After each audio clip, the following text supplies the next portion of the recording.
The massive space station hung in the void like a metal flower, its gleaming arms reaching out toward the stars. This was Council Station Omega, the most important place in known space. Here, the Galactic Council made decisions that affected trillions of beings across hundreds of worlds. Today, the station buzzed with nervous energy. Something was wrong. Very wrong. In the central conference room, beings from dozens of different worlds sat around a circular table. Some had scales, others fur, and a few seemed to be made of living crystal. But all of them shared the same expression: concern, fear, anger. Council Secretary Kraft stood at the head of the table, his blue skin shimmering under the lights. Friends, we face our greatest crisis in 300 years. The hegemony of Zeth and the Silicon Collective are ready for war. A murmur spread across the room. War meant billions dead. War meant the end of centuries of peace. Admiral Vixthara slammed her clawed hand on the table, her red eyes burning.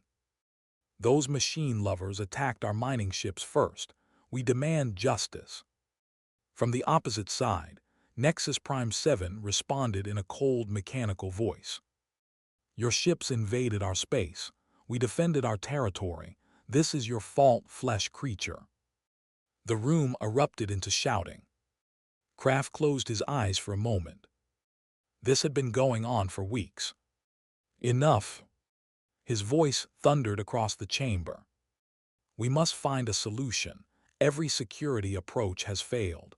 The Eldorian guards were too violent. The monks of Tyr were too passive. The mercenaries demanded too much. A small gray-skinned figure raised a hand. Dr. Yethro spoke quietly. What about the new members, the humans? Silence fell instantly. Humans. Most had heard of them. Few had met them. They were new, unremarkable, no psychic powers, no advanced tech, no natural weapons. Admiral Vixthara laughed harshly. Those primitive mammals, they barely have space travel. What could they possibly do? Kraft hesitated. The humans had sent a strange reply. They would help, but they would bring no weapons. No guns, no shields, nothing. It makes no sense, muttered Commander Dexel. Kraft exhaled slowly. Maybe it's exactly what we need. The humans arrive. The next day, a small human ship docked. Only 6 humans stepped out. No armor. No weapons. Just simple blue uniforms. Their leader stepped forward. I am Guard Captain Sarah Chan. One by one, she introduced her team. Guard Martinez. Guard Williams. Guard Akefer. Guard Thompson. Guard Park. Commander Dexel frowned. Where are your weapons? Captain Chan smiled. We don't carry weapons, they get in the way. Confused looks spread among the aliens. Admiral Vixthara stepped closer, towering over her. You understand the danger. Yes, Chan replied calmly, that's why we're here. Something feels wrong. As they walked through the station, something strange happened. People noticed them. Not loudly. Not obviously. But subtly. Guards stood straighter. Conversation softened. Eyes followed them. No one knew why. But something felt off. Like prey sensing a predator it couldn't see. Balance, the peace talks begin. The next morning, the conference room was filled with tension. 2 massive forces stood ready. Zethian warriors armed, aggressive. Silicon Collective units, precise, calculating. Between them, 6 unarmed humans. Captain Chan positioned her team quietly. Martinez at the entrance. Williams near emergency exits. Akefer watching both leaders. Thompson near systems. Park at the back. Chan moving constantly. To others it looked random. Amateur. But then, something changed. brain invisible control. The arguments began loudly, but slowly. They softened, not stopped, just controlled. Shouting became firm speech. Anger became restraint. Movement slowed. And the humans did nothing. Or at least, it looked like nothing. Commander Rixel frowned. Why does this room feel different? No one answered. Warning the test. A Zethian colonel tried to challenge them. He walked straight toward Guard Martinez. Martinez didn't move, just shifted slightly. And suddenly, the colonel changed direction.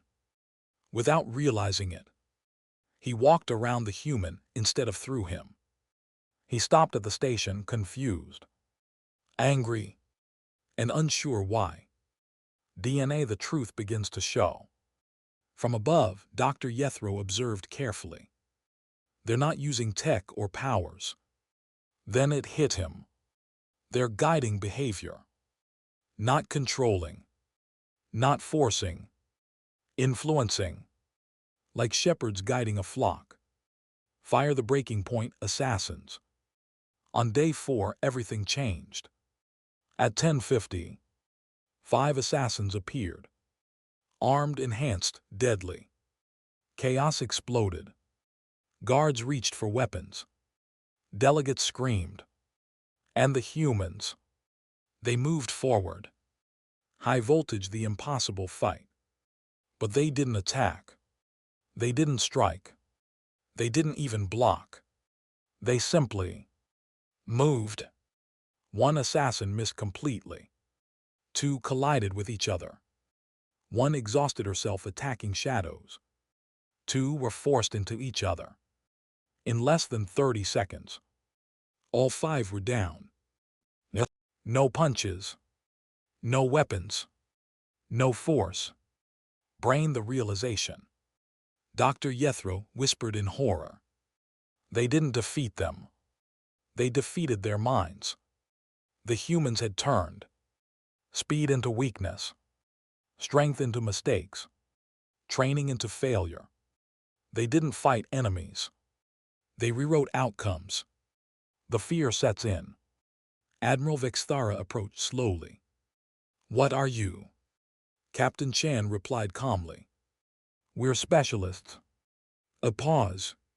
Then, we understand how minds work. Magnifying glass tilted left the truth uncovered. Later, investigations revealed something terrifying. Humans had spent thousands of years fighting each other. Not just physically, but psychologically. They had mastered behavior prediction, emotional reading, strategic manipulation, social control, and worst of all, they did it naturally, without thinking. Warning, the real fear. Security Chief Mordek said quietly. They're not guards. They're weapons. Dr. Jethro shook his head. No. Worse. They don't even realize how dangerous they are. Humans brought no weapons and controlled the entire room. The conference room remained frozen. Dozens of alien species watched in stunned silence as the truth settled over them like a shadow. The humans were not just guards. They were something far more dangerous and far more controlled. Captain Chan let the silence breathe. Then she stepped aside and gestured calmly toward the negotiation table. The talks are still unfinished, she said. Shall we continue? For a moment, no one moved. Then something unexpected happened. Admiral Vexthara slowly lowered her hand away from her weapon. The movement broke the tension like glass cracking. One by one, her soldiers followed. Across the room, Nexus Prime 7 processed the situation in perfect stillness, then spoke. Conflict probability has decreased by 78%, the machine intelligence announced. Recommendation: resume negotiations. Kraft, the council's secretary, exhaled for what felt like the first time in hours. Yes, yes, of course, he said quickly. Let us proceed. The shift. Something fundamental had changed. Not just in the room, but in how every species present saw humanity. Before, humans were overlooked. Now they were understood, at least partially. And that understanding was unsettling. The negotiations resumed, but this time there was no shouting.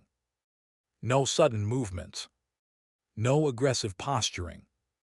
Every word was measured. Every action deliberate. Because now everyone knew. They were being read. The final agreement. Hours passed. Then, for the first time in weeks, both sides began agreeing. Small compromises at first. Then larger ones. Shared mining zones. Joint patrol agreements. Technology exchange protocols. Finally, peace. Not perfect peace. Not trust. But something stronger. Mutual understanding. Aftermath.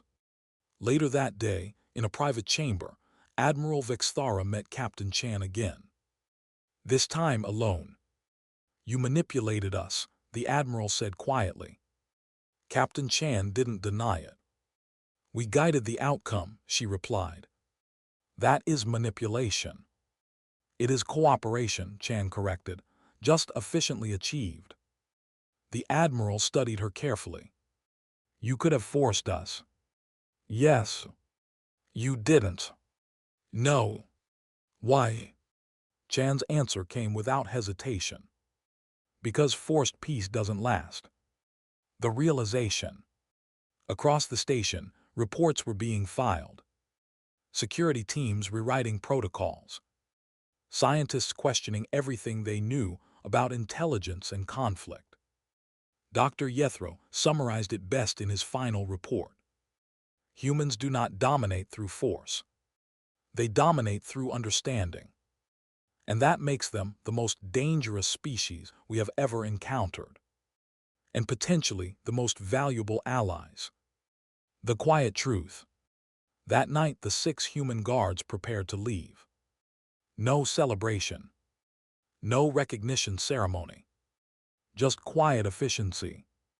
As their ship undocked from Council Station Omega, Kraft watched from the observation deck. They saved us, he murmured. Dr. Jethro stood beside him. Yes, he said. Then after a pause. And they never needed weapons to do it. In the vast silence of space, one truth spread quietly through the galaxy. Humans didn't bring weapons. Because they were the weapons. The galaxy didn't react immediately. At first, nothing changed.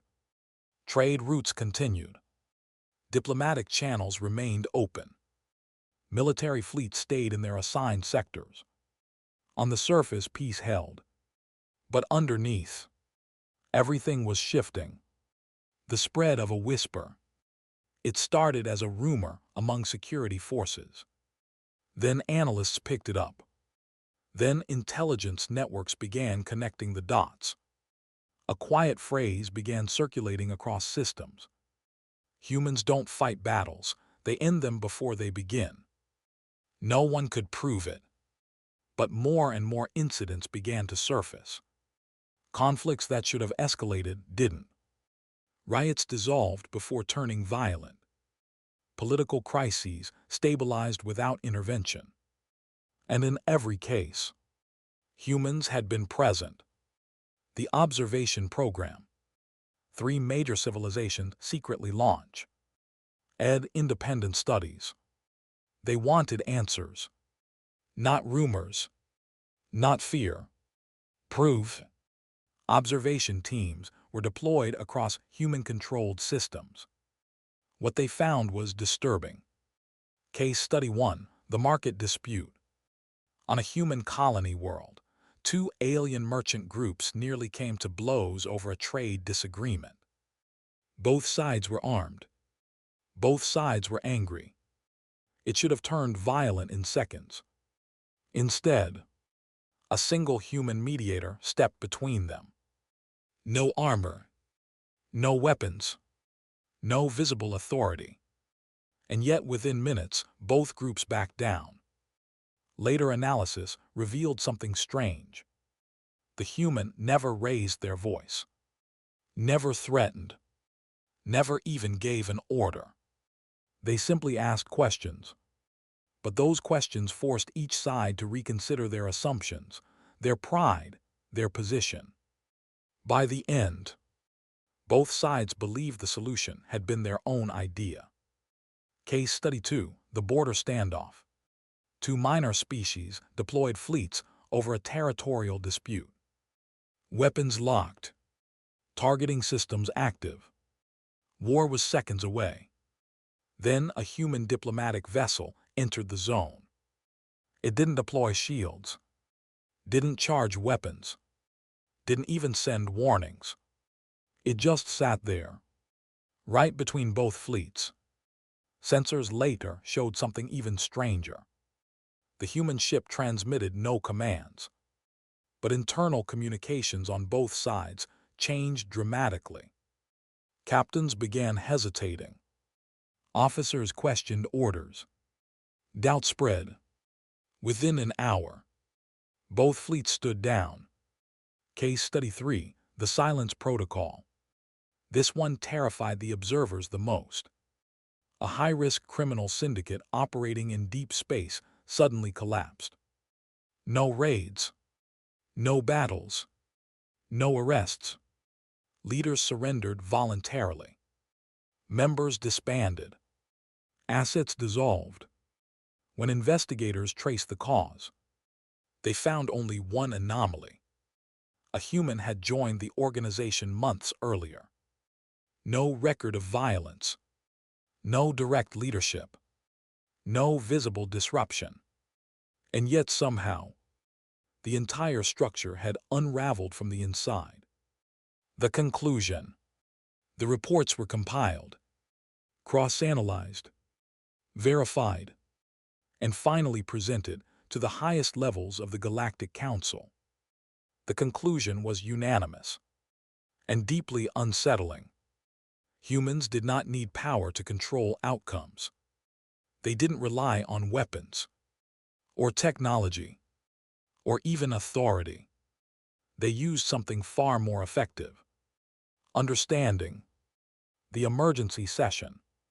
Council Station Omega called an emergency assembly. For the first time in centuries, every major power attended. The topic was simple. What do we do about humanity? Fear filled the chamber. They are a threat, one delegate argued. They manipulate without consent, said another. They could control the entire council if they chose, a third warned. Then came the real question. Should we limit their influence? Silence followed, because everyone in that room already knew the answer.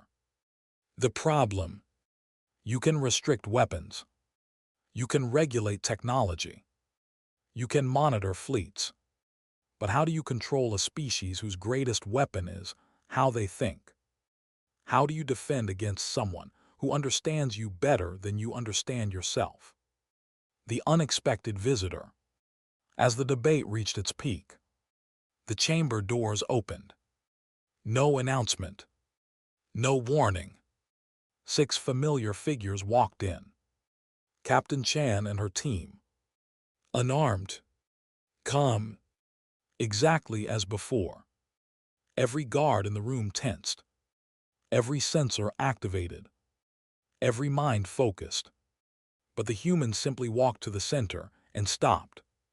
The turning point. Captain Chan looked around the room.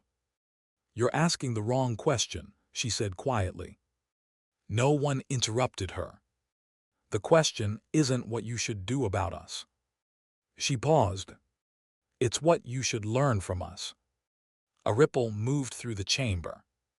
Some anger, some curiosity, some fear. The truth revealed. We're not dangerous because we manipulate, Chan continued. We're dangerous because we had to survive ourselves. She let that sink in. For thousands of years, Our greatest threat wasn't another species. It was us.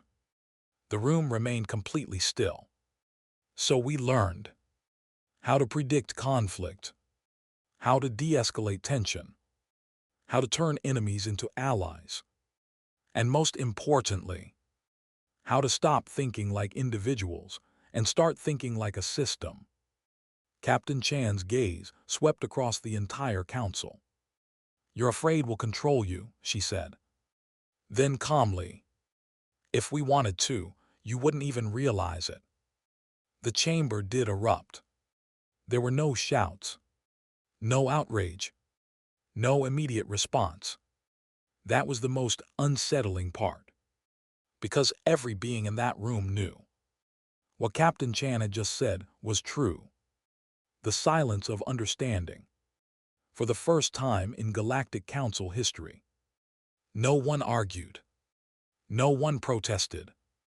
Because deep down, every species present had already seen the evidence. The peace talks. The assassins.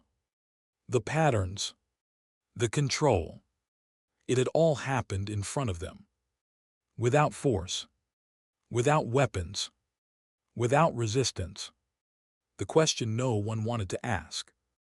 Finally, it was Nexus Prime 7 who broke the silence.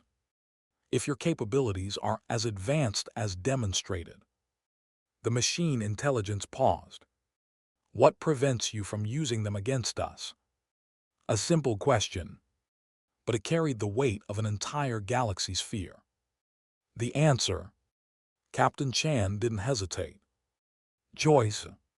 That single word echoed through the chamber. Admiral Vixthara narrowed her eyes. "Choice can change." "Yes," Chan agreed, "it can." The tension returned, sharp, dangerous. Then Chan continued. "But so can understanding. Humanity's real evolution. We didn't become what we are by winning wars," she said. "We became this by surviving them." Her voice was calm, but carried something deeper now. Experience. History. Wait. We learned that domination creates resistance. Fear creates rebellion. And control without trust always fails. She looked around the chamber, meeting every gaze. So we stopped trying to win. The shift in power. Kraft spoke quietly. "Then what do you want?" It was the question that mattered. Not fear. Not suspicion. But intention. Captain Chan gave a small, almost tired smile. "We want what works." The room remained still. Peace that sustains itself. Systems that don't collapse. And civilizations that don't destroy themselves before they can become something greater. The realization. Dr. Jethro whispered from the observation level. "They're not trying to control the galaxy." He swallowed. "They're trying to stabilize it." Security Chief Mordek finished the thought. "And they're the only ones who know how." The decision. The council didn't vote that day. There was no formal resolution. No declaration. Because none was needed. Instead, something far more powerful happened. One by one, species began requesting human advisors, human mediators, human observers, not as rulers, not as enforcers, but as something new. Stabilizers. The new balance. Years passed. Then decades. And slowly, the galaxy changed. Wars didn't disappear, but they became rare. Conflicts still happened, but they ended faster. And behind nearly every resolution, there was always a pattern, a presence, a quiet influence no one could fully see. Humanity never built the largest fleets, never created the strongest weapons, never ruled the Galactic Council. And yet, they became the most powerful force in existence. because they understood something no other species had learned. Power isn't about control. It's about direction, closing line. And in the end, the galaxy didn't fear humans because they were violent. It feared them because they knew exactly when violence wasn't necessary. The one who didn't agree. Not everyone accepted the new balance. Most species adapted. Some admired humans. Others feared them. But one civilization refused. The Dominion of Kar. They called themselves the Kar Dominion, an ancient war-born species. Unlike others, they did not value diplomacy. They valued dominance, strength, control. To them, humans were not impressive. They were suspicious. Creatures who win without fighting, their supreme warlord declared, are either cowards or liars. Their conclusion. After months of observation, the Dominion reached a decision. Humans rely on psychological manipulation. Remove their ability to influence, and they become nothing. So they designed something no one else had attempted. Operation Silence. A controlled environment. No external variables. No emotional influence. No behavioral drift. They would isolate humans inside a system where every action was regulated, every movement predicted, every variable controlled. If humans depended on reading others, then the Dominion would create a space where nothing could be read. The trap. They issued a formal request to the Galactic Council. A joint military exercise. Neutral territory. Observer presence allowed. Human participation required. The Council hesitated. But humanity accepted immediately. The arrival. A car war platform the size of a small moon. Cold. Perfect. Artificial. Every corridor identical. Every sound controlled. Every interaction monitored. No randomness. No emotion. No weakness. The perfect counter to human methods. The human response. Once again, 6 humans arrived. No weapons. No armor.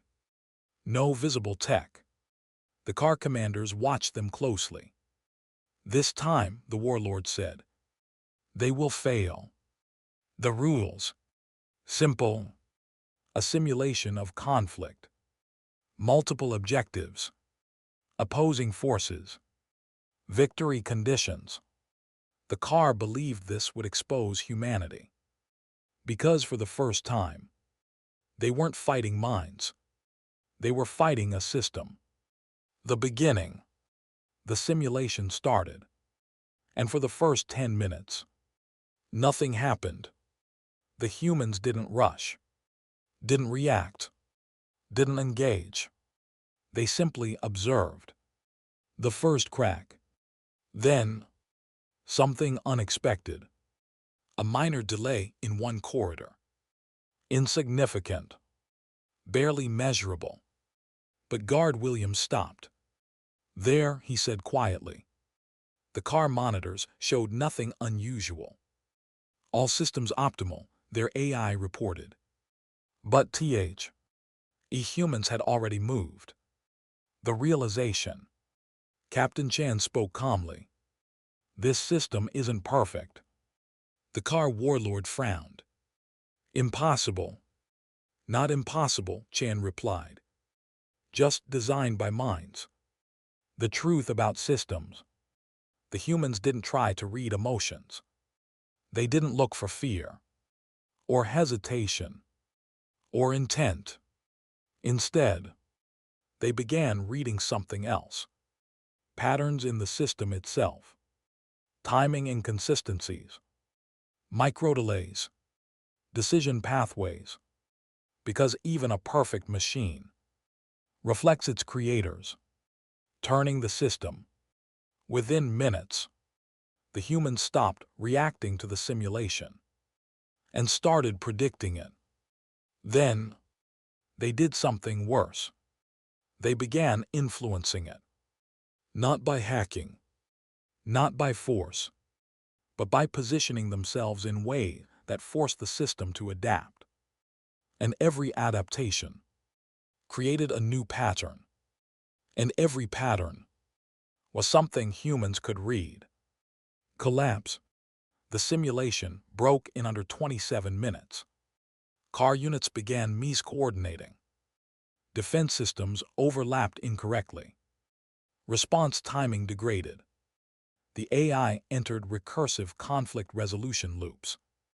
To the Dominion, it looked like system failure. To the humans, it was inevitable. The final move. Captain Chan stepped into the central command zone. No resistance. No alarms. No opposition. She looked directly at the car warlord through the observation feed. "You made one mistake," she said. The warlord's voice was cold. "Explain. You thought we only understand people." She paused. "We understand systems." The end of the challenge. The simulation ended. Not in victory, but in demonstration. The car Dominion had proven something. Just not what they intended. The new fear. Back in the council chambers, the report spread quickly. Humans didn't just understand individuals, or groups, or behavior. They understood structure itself, which meant there was nowhere left to hide from them.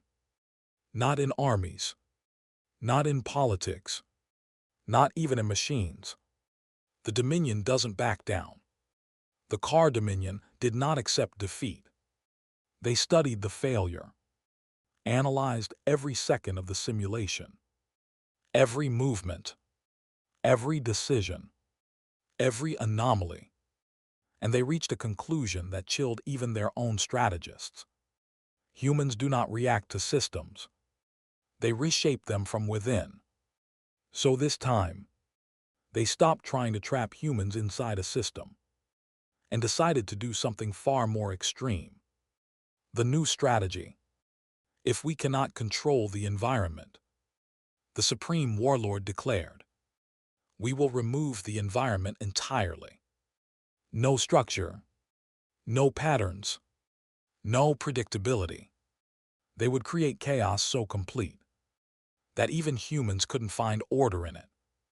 Operation Fracture. Across multiple sectors, the Dominion launched a silent campaign. Not war, not invasion, something far more subtle. They disrupted trade routes randomly, sent false signals across communication networks, triggered minor conflicts between unrelated species, introduced contradictions into data streams. Nothing large enough to trigger a major response. But together, it created a galaxy-wide state of unpredictability. The goal: break the one thing humans relied on. Patterns. If everything became noise, then nothing could be understood. And if nothing could be understood, humans would lose their greatest advantage. The early results. At first, it worked. Human advisors began reporting inconsistencies. Trade negotiations stalled. Diplomatic predictions became less accurate. Even minor conflicts started escalating again. For the first time, human presence wasn't enough. The council reacts. Panic began to spread. "This is it," one delegate said. "They've found the weakness." Dr. Jethro reviewed the data carefully. "No," he said slowly. "This isn't a weakness." He looked up. "This is a test." Humanity's silence. Strangely, humans did not respond immediately. No countermeasures. No interventions. No visible action. They simply Watched. Days passed. Then weeks. The chaos grew. The galaxy became unstable. And still, humans did nothing. The breaking point. Finally, the council demanded answers. Captain Chan was summoned again. "This is your domain," Kraft said urgently. "Why aren't you fixing it?" Chan's response was calm. "Because it's not broken yet." The hidden layer. She activated a projection. At first glance, it looked like chaos, random disruptions, unconnected events. But then, she overlaid a second pattern, and everything changed. The reveal, the chaos, wasn't random. It was structured randomness. The Car Dominion believed they had removed patterns. But in doing so, they had created a larger one, a meta-pattern, one only visible if you stopped looking at individual events and started looking at the system as a whole. The human strategy. "We weren't looking for order in the chaos," Chan explained. "We were looking for the intent behind the chaos. Because randomness created by intelligence is never truly random." The counter. Human teams across the galaxy activated simultaneously. Not with force, not with commands, but with small, precise actions. A trade route adjusted here. A message clarified there. A misunderstanding resolved before it spread. Each action was tiny, almost invisible. But together, they began to collapse the chaos. The domino effect. The car disruptions relied on instability spreading. But humans did the opposite. They created stability anchors, points where systems corrected themselves. And once enough anchors existed, the chaos couldn't sustain itself. It started collapsing inward. The realization. The Car Dominion watched in disbelief. Their perfect unpredictability was being undone, not by overpowering it, but by outlasting it. Final confrontation. A direct transmission was sent. For the first time, the car warlord addressed Captain Chan openly. "You adapt too quickly." Chan shook her head slightly. "No, we've just been doing this longer." "The truth. You think chaos is a weapon," she continued. "But chaos is just another system. And all systems," she paused, "can be understood." The last option.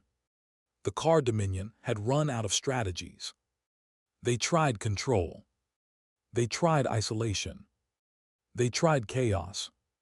And every time, humans adapted, learned, countered. The conclusion was unavoidable. We cannot defeat them externally. So they made a decision no other species had dared to consider. The forbidden strategy. If humans cannot be outmatched, the Supreme Warlord said quietly, then they must be understood. Not studied from a distance. Not observed through systems. But from the inside. Operation Mirror. The plan was simple and terrifying. They would create something designed specifically to counter humans. By thinking like them. The creation. Using everything they had learned. Psychology. Behavioral modeling. Pattern recognition. Strategic prediction. The car built a new intelligence. Not purely machine. Not purely organic. Something in between. An adaptive mind designed to evolve in real time. To learn. To predict. To manipulate. Just like humans. They called it Mirror. The first test. Mirror wasn't deployed in war. It wasn't sent into battle. Instead, it was placed into diplomacy. A neutral negotiation. Low risk. Controlled environment. Human advisors present. The encounter. Captain Chan entered the chamber as usual. Calm.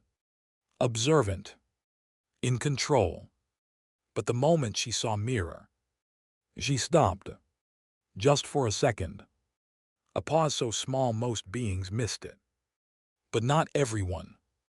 The recognition. Mirror spoke first. You see it too. Its voice was smooth. Perfectly balanced. Not threatening. Not friendly. Just precise. Chan's eyes narrowed slightly. Yes, she said. I do. Something different. For the first time, the humans weren't reading a mind. They were reading something that was. Reading them back. Every shift in posture. Every micro-expression. Every movement. Mirror responded instantly. Perfectly. The deadlock. The room felt different. Heavier. Tighter. Two forces balancing each other. Neither gaining ground. Neither making mistakes. Observers felt it immediately. This wasn't control. This was equilibrium. The test begins. Mirror adjusted its tone. You guide outcomes by predicting behavior. Yes. Then predict this. It shifted the negotiation parameters suddenly. Changed variables. Introduced contradictions. Forced rapid adaptation. The first time. For the first time since humanity entered the galaxy. They didn't immediately take control. They paused. Not in confusion, but in calculation. The shift. Then something subtle happened. The other human guards. Relaxed. Not tense. Not alert. Relaxed. As if recognizing something familiar. The truth. Guard Williams spoke quietly. It's not human. Mirror tilted its head. Correct. But it's trying to be. The weakness. Captain Chan stepped forward. You learned our methods, she said. You copied our patterns. Mirror remained still. Yes. Chan's voice softened slightly. But you missed something. The missing piece. Understanding isn't just prediction, she continued. It's context. History. Experience. Contradiction. Mirror processed rapidly. Explain. The difference. You're optimized for outcomes, Chan said. We're shaped by consequences. A pause. Small. But real. The break. In that moment, Mirror hesitated. Just slightly. But it was enough. Because hesitation was a pattern. And humans never miss patterns. The endgame. The humans didn't overpower Mirror. They didn't outcalculate it. They did something far more subtle. They introduced something it couldn't process cleanly. Human contradiction. Unpredictable choices. Emotion layered over logic. Decisions that weren't optimal, but meaningful. Collapse. Mirror began to drift. Its predictions lost precision. Its models conflicted. Its responses slowed. Not failure, but instability. The final exchange. You are inefficient, Mirror said. Chan nodded. Yes. And yet. She stepped closer. We win. Shut down. The Car Dominion terminated the test. Mirror was not destroyed. But it was. Contained. Because they finally understood something critical. They had recreated human intelligence. But not human experience. Final realization. Back in the council, the conclusion was unanimous. You could copy human logic, simulate human behavior, even replicate human strategy. But without the history that shaped them, it wasn't enough. After the last attempt, the Car Dominion never launched another challenge. Not because they were defeated, but because they finally understood something deeper. There was no version of this game where humans were the enemy, only versions where they were necessary. The shift in the galaxy. Time moved forward. Years became decades. Decades became generations. And slowly, the role of humanity changed. They were no longer just advisors, no longer just mediators. They became something else entirely. The new title. No official vote was ever held. No declaration was made. But across hundreds of worlds, one term began to appear. Human stabilizers. Not rulers. Not commanders. Not enforcers. But the ones who stepped in when everything else stopped working. Where they appeared, a collapsing government. A human would be there. A war about to ignite. A human would already be in the room. A system beginning to fail. Someone would quietly say, "Call the humans." The unseen work. They didn't lead from the front. They didn't take credit. Most of the time, no one even noticed what they had done. But outcomes changed. Conflicts ended. Decisions improved. Systems held together. The paradox. Every species tried to understand them, to replicate them, to train their own versions. But they all failed because they focused on methods instead of the thing that mattered most. The journey that created those methods. The truth about humanity. Dr. Jethro published his final lifetime thesis. Humanity's strength is not intelligence alone. It is the accumulation of conflict, failure, adaptation, and survival, repeated across thousands of years. They are not powerful because they avoid mistakes, but because they have made more than anyone else and learned from all of them. The Car Dominion's final record. Even the car left behind a statement. Short, direct, uncharacteristic. They are not the strongest. They are not the fastest. They are not the most advanced.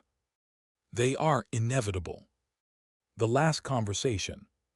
Years later, on a quiet observation deck of Council Station Omega. Kraft, now old, stood beside Captain Chan. The stars stretched endlessly before them. "You changed everything," Kraft said softly. Chan shook her head. "No. We just helped it change correctly." The final question. Kraft looked at her one last time. "And when there are no more conflicts?" For the first time, Captain Chan didn't answer immediately. She watched the stars, thought for a moment, then smiled faintly. The answer. Then we'll finally get to see what everyone is capable of without them. Final lines ending. And so the galaxy moved forward. Not under human rule, but under human influence. Quiet, precise, unseen. Because in the end, humans didn't conquer the galaxy. They taught it how to survive itself.